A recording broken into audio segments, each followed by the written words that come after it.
Hello everyone, ICT virtual classes में मैं योगेश किमनी आपका स्वागत करता हूँ। जैसा कि आप जानते हैं, क्लास 11th का टॉपिक पढ़ रहे थे और टॉपिक में हम पढ़ रहे थे सम ऑफ एरर और डिफरेंस ऑफ एरर, यानी कि किस तरीके से हमें त्रुटियों का योग करना है और किस तरीके से हमें त्रुटियों का अंतर निकालना है। आज की क्लास में हम बात करेंगे किस तरीके से त्रुटियों को मल्टीप्लाई यानी कि गुणा करना होता है। ठीक है, तो हम लिखने वाले हैं यहाँ पर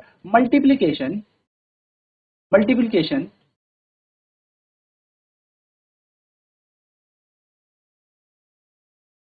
of error,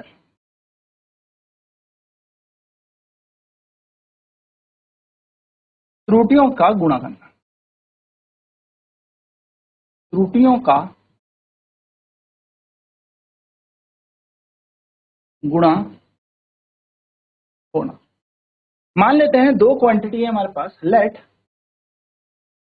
x and y are two physical quantities.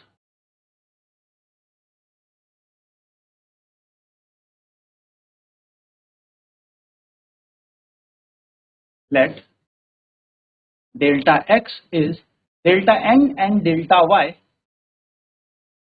are the error in physical quantity।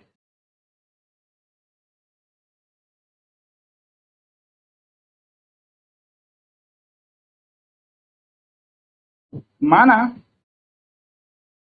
x और y दो भौतिक राशियां हैं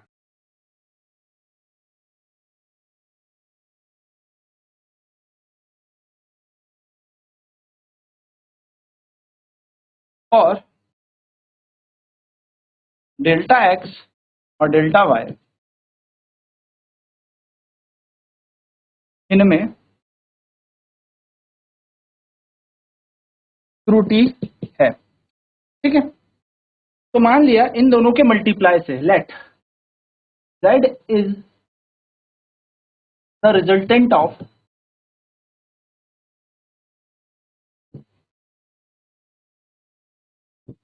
मल्टीप्लीकेशन ऑफ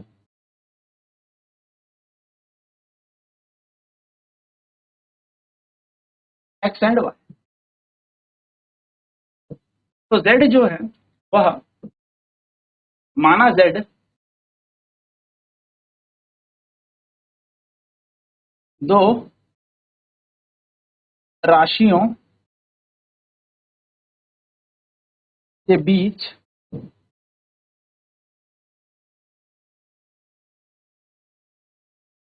गुणा करके मिलने वाला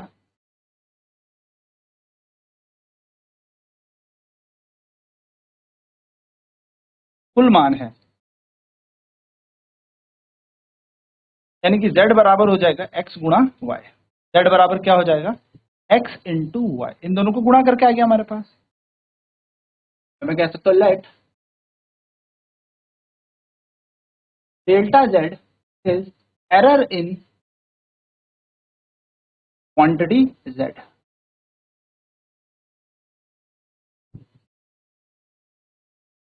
यानी कि डेल्टा z क्या है, z में त्रुटि है।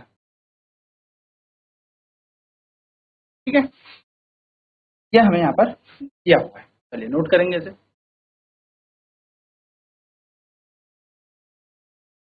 तो z यहाँ पर रिजल्टेंट है, दोनों क्वांटिटी को मल्टीप्लाई करके आया, यानी कि हमने z बराबर क्या मान लिया, x प्लस। यहाँ पर हमारे पास डेल्टा x जो है वो क्या है, एरर है x में। तो उसको कैसे लिखा जाएगा, वो लिखा जाएगा x और y plus minus delta y में लिखा जाएगा हमारी y वाली एरर को। अब जैसा कि हम जान चुके हैं कि z बराबर है, हम कहें z plus minus delta z बराबर हो जाएगा x plus minus delta x, अभी इंटू हो रहा है गुणा y plus minus delta y। अब हम क्या करेंगे, इसे मल्टीप्लाई कर लेंगे। तो z plus minus delta z ऐसे ही रख देंगे। यहाँ मल्टीप्लाई करते हैं तो सबसे पहले x इंटू वाई बन जाएगा हमारे पास एक्स वाई, फिर x को इससे याद करेंगे तो यहाँ बन जाएगा x डेल्टा y, यहाँ पर कर दिया, फिर प्लस हो जाएगा, फिर डेल्टा x यहाँ पर आ जाएगा तो यहाँ बन जाएगा y डेल्टा x, वो भी प्लस माइनस में। तो यहाँ पे प्लस माइनस आप लिख लेते हैं, ब्रैकेट लगा लेते हैं जिससे कंफ्यूजन ना हो। एंड देन यहाँ पर हमें पता है ये बन जाएगा plus minus delta x delta y, ये हमारे पास क्वांटिटी बन जाएगी। हम इसको लिख सकते हैं जेड बराबर x y plus minus delta y plus minus y delta x plus minus delta x delta y. अब यहाँ पर आप गौर करें तो डेल्टा एक्स और डेल्टा वाई बहुत छोटी क्वांटिटी है, तो ये बहुत ही स्मॉल वैल्यू देंगे हमें, बहुत एक्स, बाकी वो तो नेग्लेक्ट कर दिए। अब नोट पॉइंट यहाँ पर यह है कि फ्रॉम इक्वेशन फर्स्ट अगर हम देखें, पहले समीकरण से देखें, कौन सा पहला समीकरण, z बराबर एक्स वाई, हमने पहला समीकरण मान लिया, तो हमें पता है एक्स वाई का मान z है, तो हम यहाँ लगा सकते हैं, यानी कि पहले समीकरण से, अगर मैं पहले समीकरण से बात करूं तो z बराबर है एक्स वाई की जगह मैं z रख दूं तो z plus minus delta z is equals to x y की जगह आ जाएगा z प्लस माइनस ऐसे ही x delta y plus minus y delta x। तो ये z और ये z तो कैंसिल हो जाएगा क्योंकि ये इधर आ जाएगा, और हमारे पास वैल्यू आएगी डेल्टा z बराबर delta x plus minus delta y, है ना। अब एरर कभी सब्ट्रैक्ट तो होता नहीं, हमने देखा था कभी घटाया तो जाएगा ही नहीं, तो हम यहाँ पर क्या लिख देंगे, इसे प्लस लिख देंगे, एरर कभी भी सब्ट्रैक्ट नहीं होता। और हम क्या कर देंगे, इस पूरी इक्वेशन को डिवाइड कर देंगे z से, इससे z से, तो ये बन जाएगा डेल्टा z अपॉन z। यहाँ पर जरा ध्यान दें, डेल्टा z डेल्टा y पूरा लिखेंगे ना, यहाँ पे एक है इसको पूरा लिख लेते हैं, ये हमारे पास है डेल्टा z बराबर, यहाँ पर है x डेल्टा y, यहाँ पर है हमारे पास y delta x।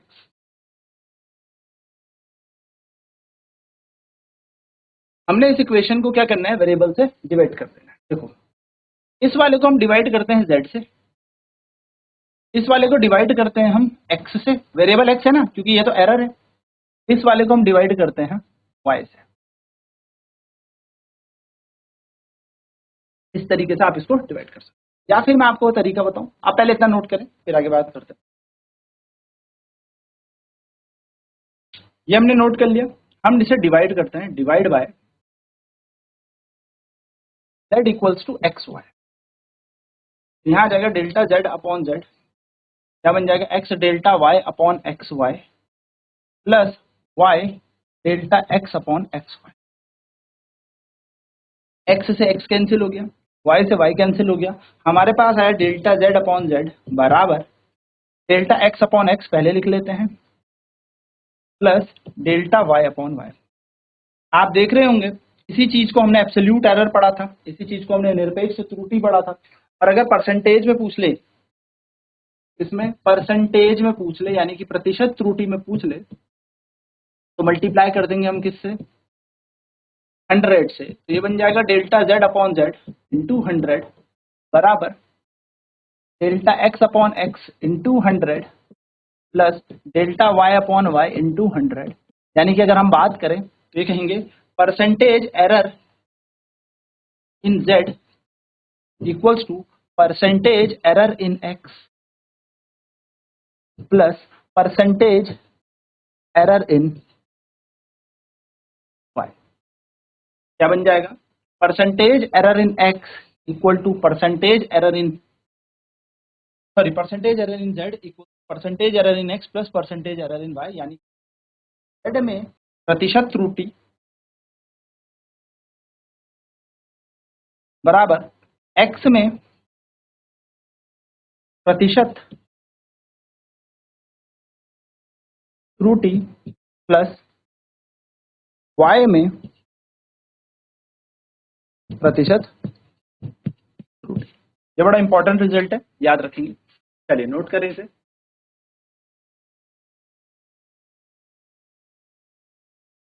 Same to same आपको क्या करना है, जब आपके पास मल्टी डिवीजन है तो डिवीजन इन एरर,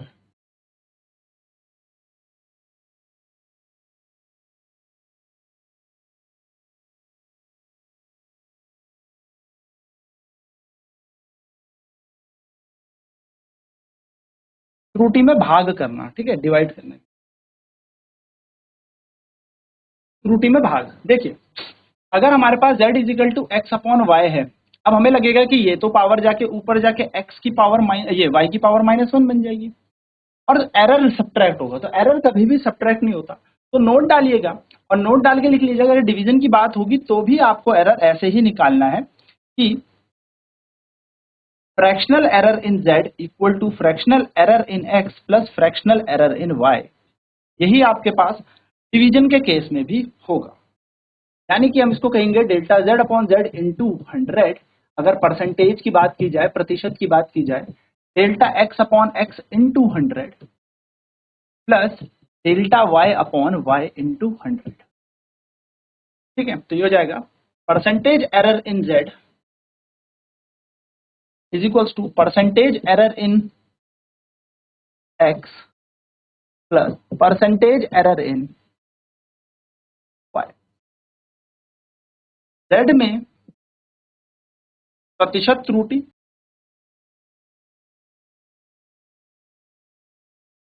x में प्रतिशत त्रुटि प्लस y में प्रतिशत। चलिए नोट कर लेते।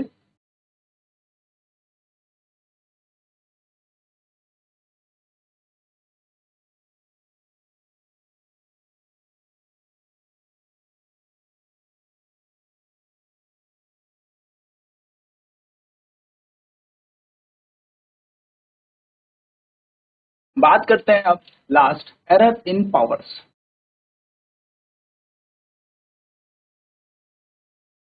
एरर इन पावर्स यानी कि घातों में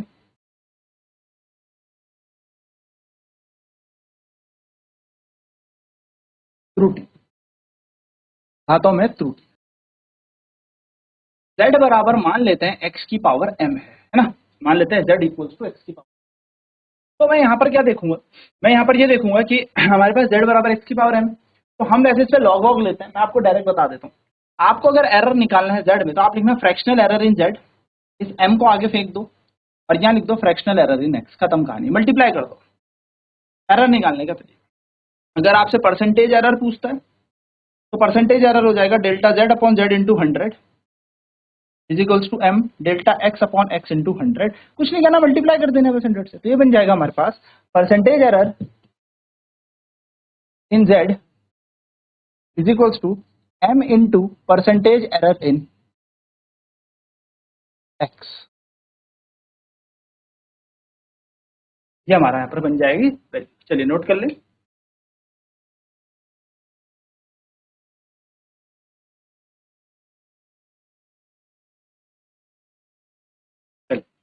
जैसे क्वेश्चन दे रखा है p equals to a cube b square upon b square, हमें दे रखा है p equals to a cube b का स्क्वायर। हमसे बोला है the percentage error in a is 2% and in b is 3%. Find the percentage error in p। a में प्रतिशत त्रुटि 2% है और b में 3% है। p में प्रतिशत त्रुटि ज्ञात करें। p में निकालना है, ठीक है, में कैसा है, बहुत ही आसान है हमारे पास, कुछ नहीं करना, p बराबर ए क्यूब बी का स्क्वायर, तो यहाँ पर हम लिखेंगे डेल्टा p अपॉन p बराबर 3 डेल्टा a अपॉन में a, पावर है आगे फेंक दो 2 डेल्टा b अपॉन b बन जाएगी। परसेंटेज एरर निकालना है तो मल्टीप्लाई कर दो 100 से, तो ये निकल जाएगा percentage error in p is equal to 3 into delta a upon a, percentage error of a plus 2 into delta b upon में b into 100 percentage error of b। तो हम क्या कहेंगे इसे, percentage error in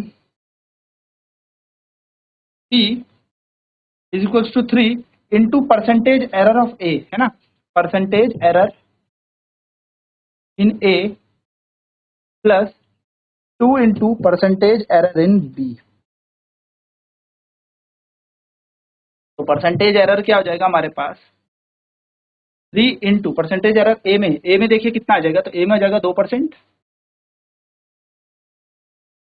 plus 2 into B का percentage error दे रखा है 3%, तो आ जाएगा 3%। ये पूरा दे रखा हमें परसेंटेज, क्या करना चाहिए, percentage error in P 6% plus plus 3 दूनी 6% यहाँ पर भी बन जाएगा, तो 6 और 6 टोटल आ जाएगा 12%। 12% हमारा आंसर है। तो इस तरीके से बेसिकली क्वेश्चन हमारे पास आएंगे, ये हमें करना है। नेक्स्ट क्लास में बात करेंगे इस पर और प्रश्न की। तो आज की क्लास में इतना ही। ICT वर्चुअल क्लासेज में जुड़ने के लिए धन्यवाद।